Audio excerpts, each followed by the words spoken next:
Indonesia. Betul sekali. Itu baru tuh komunitas yang luar biasa sekali. Tapi sekarang kalau kita balik lagi ke in-game-nya, Sans bukan satu mid laner yang sangat-sangat menunggu untuk tipe permainannya. Dia adalah salah satu inisiator pula. Tapi Samo HT dipukul mundur oleh Godiva. Ada Facehugger plus High. Di mana mereka 3 lawan 3 guna untuk melupakan satu Little Wonder. Ini masalahnya jangan sampai Godiva terpoking terus. Aduh, Retribution diamankan kiri. Kita tahu nampaknya kali ini diamankan dengan Little Wonder. Tapi jangan sampai Godiva terpoking kayak gini. Kenapa?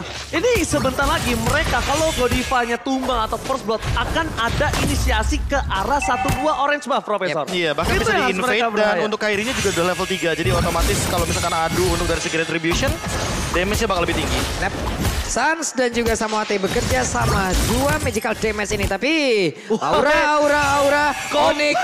Onyx. Wey, Bro. bro, Bro. perbedaan pendapat itu oke. Perbedaan pendapat is okay. It's okay, England, oke. Oke, kompak ya. Kompak. Ini berarti. pertama kalinya mungkin terjadi bahkan. Alright, tapi kita lihat para pemain dari tim Aura, mereka coba untuk nge-secure. Kenapa? Karena Little Wonder sudah diamankan, tapi Kairi level 4. Ini gak baik untuk Aura. Mereka bakal di-take down, terus didapatkan, cepatkan.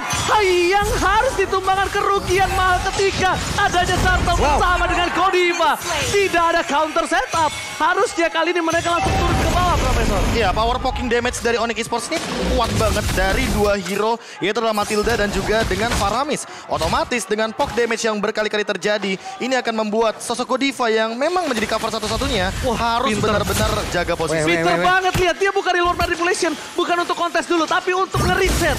Tapi para pemain dari tim Aura akan ada team fight terlebih dahulu. Karena outside Flavi Kairi menjadi pihak utama berbakat. Para pemain dari tim Aura mencoba untuk secure dan bahkan Hurricane Dance yang menjadi heavy spin mengamankan posisi dari seorang Kairi. Tercounter setup di luar pemikiran orang awam yang ketika lo ditumbangkan first blood, ketika lo kehilangan roamer lo, harusnya musuhnya dapat turtle, tapi ini reverse psychology. Di reset lewat ada satu reload manipulation, membeli waktu sedikit. Fluffy pun maju untuk bisa membeli waktu tambahan lagi. Dan itulah yang terjadi untuk Balmond ya, berhasil tertangkap. Mereka kehilangan satu jungle dan mereka kehilangan untuk turtle pula. Dan gak cuma itu, tapi teman-teman dari Onyx Esports juga kerugian karena mereka harus banget untuk mendapatkan ke arah setup turtle. Karena lawannya adalah Popol Kupa. Kenapa? Popol Kupa ini hero anti-geng. Dia punya trap dan buat sekarang Kairi seperti gagal untuk mendapatkan ke arah orange buff. Oke, Godiva masih mau lebih. I'm offended. Tidak terlalu terburu-buru karena apa? Sas juga masih ada altar. Dia nggak bakal mau coba untuk paksa tim fight. Dia nggak bakal Cuma mungkin dipicu barusan. itu bakal coba dipaksa untuk benar trigger altarnya. Karena kalau trigger altar, mereka pasti bakal coba zoning out ke arah cewek. Mereka mau menangin gold lane-nya dan mereka bakal memantaskan diri di menit 4 atau 5 untuk dapetin turret dengan bersama pertingan. Wah, ini pertempurannya kayak ada lagi nih. Sekarang giliran Aura Fire yang akan memberikan tekanan habis-habisan. Coba lihat high-nya. Kemungkinan akan mengeluarkan langsung ke arah heavy spin untuk bisa mendapatkan langsung ke arah cewek. Tapi terlihat belum ada pergerakan yang begitu optimal lagi akan mereka keluar. Ya karena mereka sadar, lihat mereka nggak numbangin siapa-siapa di sana. Kalau mereka overextend yang ada terjadi hal yang kedua kalinya. Ingat, terlihat di sini langsung ada reward manipulation yang membuat Sans tumbang. No altar, Godiva bersama Samo HT masih menjaga gold laner mereka masing-masing karena kita tahu Aura dan Onyx memiliki power di gold lanernya. Oke, ini Godiva pun memberikan sebuah backupan karena mau nggak mau di sini dengan adanya 2 player dari Onyx pun dia bakal bisa ditinggal sendirian untuk Popol Kupanya. Ya, ini kalau kita ngomongin soal bagaimana Melisanya yang susah di geng, sebenarnya Popol Kupanya juga susah di geng sih. Sama-sama nggak bisa di take down di bagian gold laner, tapi turtle-nya ini karena di top lane, jadi mau nggak mau ya, gold lanernya ikut team fight. Sooner or later jadi 5 lawan 5. Itu keuntungan di tangan dari Aura Fire karena mereka balik lagi punya Kupa, tapi lihat yang di zoning out dari belakang adalah Samo. I'm open untuk dikeluarkan tembakan dan bisa di spot point. Heavy spin kali ini belum kuat dapetin Kaiser takedown. Melissa, Thunderclap, Flavi dibalaskan. Sedangkan Godiva merelakan dirinya untuk ditumbangkan asalkan para pemain di laningnya masing-masing. 3 pemain yang tersisa untuk menjaga laning bisa balik lagi ke laningnya. Karena kalau misalnya Flavi yang ter-takedown, ini case-nya beda. Boots, dengan adanya posisi dia sebagai seorang PSP laner, udah pasti turret dengan sangat easy didapatkan. Profesor dan juga Pak Mulu. Iya, tapi poin pentingnya di sini adalah Facehugger tidak tersentuh. Yap. Dan Sans, dia udah tumbang 2 kali. Alhasil kalau misalkan kita ngomongin soal mid laner yang tugasnya memang sekarang jadi jantung dari sebuah tim, mau tidak mau mereka harus lebih bersabar dan tidak boleh terpick off lebih cepat karena tadi nggak ada altar. Oke, lihat. Itu macro play itu bro. Lihat, dia dipukul dulu di Thunderclap, dia tahu sekarat, jadi nggak langsung di-clear minionnya. Iya. Jadi minion itu dipastikan untuk 2 kali heal secara nggak langsung, Untuk 2 regen. kali regen. Ini gimana lagi ya? Plus nantinya mereka juga harus memikirkan Melissa yang ada di dalam tubuh dari Onyx Esports. Melissa harus sangat diwaspadain apabila dia mendapatkan free space. Dan tadi adalah satu wah, contoh dia utama. Ini mau kemana ceweknya? Masih bisa bergerak dengan S1 go away. Tapi seperti itu sekarang hilang sudah. Ter-outplay dibalaskan keadaan, ini dia altar. Dari seorang pesanger posisi terbuka, Sans responsif. Dan bahkan ini akan menjadi satu buah surat yang pecah harusnya. Sans dive in ke dalam, fokus ke Godiva. Lihat damage yang diberikan, terlalu sakit dan tangkap cewek. Kali ini memastikan dirinya mendapatkan turret dari top lane tanpa harus sama sekali terpick off. Godiva gak boleh masuk, Godiva gak boleh extend karena gak ada yang bisa mengcover ke arah top lane. Lihat posisi di arah ESP lanernya, gak ada yang bisa nge-cover sama sekali. Dan Hai terdeteksi dengan Soul Bloom. Dan bahkan kayaknya nggak ada yang expect tiba-tiba Suns-nya itu flicker. Dia tahu, oke di sini dia adalah sosok Faramis, dia punya cloud altar. Dan dia mencoba untuk menyelamatkan cewek yang dia ada di tengah-tengah dari reward manipulation. Sehingga ketika ceweknya juga masih mampu untuk bertahan, dia tahan buat fire-nya. Disitulah teamfight-nya bakal jadi 2 untuk sekarang. Ini apa yang udah kita sebutkan dari tadi ya, Melissa kalau sampai bisa mendapatkan satu free space, terlihat ada 2 momen yang sangat mengakibatkan aura fire dalam ancaman begitu berarti. Sekarang untuk turtle-nya berhasil diambil oleh Onyx. Oh, jangan sampai di-extend, jangan sampai di-extend. Mereka pertama kehilangan retribution, mereka nggak dapat mendapatkan turtle. Turtle kali ini di tangan Onyx Esports. Para pemain dari tim Onyx Esports, walaupun turtle mereka dapatkan hanya 1, nggak perfect untuk tim Aura, tapi gold difference yang mereka miliki itu masih memantapkan diri mereka dengan 1000 gold di atas Aura. Kenapa? Ya, secara individual ya. Yes, turret. Secara individual, turret dan segala macamnya. Teamfight di atas. Level 9 juga masalahnya. Yep, betul. Jadi secara individual otomatis retribution dari Kairi damage-nya lebih tinggi. Dan walaupun ya 2 turtle-nya diamankan oleh Aura Fire. Entah kenapa Kairi dia ada di level yang 11. 2 level ahead dari Hai. Pertama, dia bisa mendapatkan 1 point kill, 3 assist, dan bahkan jungle ini dari tim Aura Fire dimakan semua sama dia dengan adanya keuntungan menang ke tim fight. Fluffy akan coba dipaksa, ini nggak baik kalau Fluffy ter-takedown dan Vestager pintar sekali. Dia nggak buka reward manipulation. Dia tahu kalau dia buka langsung mengcover Fluffy, itu yang ditunggu oleh tim Onyx. Itu yang akan mereka nanti ya. Karena Bootsnya udah datang dari kanan, udah tahu ini Vestager kelihatan posisinya buat Thunderclap, wow. Langsung masuk Thunderclap, langsung Rensel harus meng-cancel sendiri pula. Sebentar untuk sekarang yang cantik talisman berhasil diambil oleh Vestager. Berarti akan ada cooldown yang baik. Plus ceweknya dapat space lagi. Ingat, Melissa dia punya 1 Mayas Oni yang itu bisa membuat lagi pergerakan yang begitu baik. Dan juga ada 1 desa yang dilakukan. Namun untuk sekarang Kairinya berhasil untuk kabur dari area tersebut. Cover yang sangat indah dari Hai. Belum bisa dijemput, tapi itu setidaknya memastikan Kabuki still survive. Dan bahkan ingat, Aura bisa maksa teamfight di arah mid lane. Aura masih memiliki reward manipulation. Dan Aura masih memiliki Godiva di garis depan untuk I'm offended. Menurut gua, ketika dia tidak memaksa teamfight, tandanya bukan itu yang dituju, bukan turret, tapi Lord. Iya, tapi poin pentingnya di sini juga Onyx Esports jangan lupakan bahwa ada Samoh dengan Matilda. Kita tahu favor power dari sosok Matilda itu heal up-nya juga cepat sekali dan bisa membawa 1 hero keluar dari reward manipulation. Sehingga teamfight di reward manipulation menurutku harus lebih diperhatikan sama Vestager. Jangan sampai nanti dia nge-pop out untuk reward manipulation ketika tidak ada hero yang bisa dia take down. Karena Samoh pasti akan menyelamatkan 1 setidaknya dari kotak tersebut. Mungkin tarik ulur. I'm offended gagal, tandanya dari tim Aura yang harus mundur. Gak boleh extend karena mereka udah tahu 1 source skill yang cukup lama. Ya maybe 30 something Profesor KB. Udah masa tim fight balik. Dan kalau Samoh juga masuk terlalu dalam, ingat masih punya heavy spin. Jangan sampai terjadi seperti yang sebelumnya di turtle yang pertama. Mereka ditahan untuk melakukan retribution atau lethal counter sekalipun. Ya, atau kalau mau ya laning management dulu.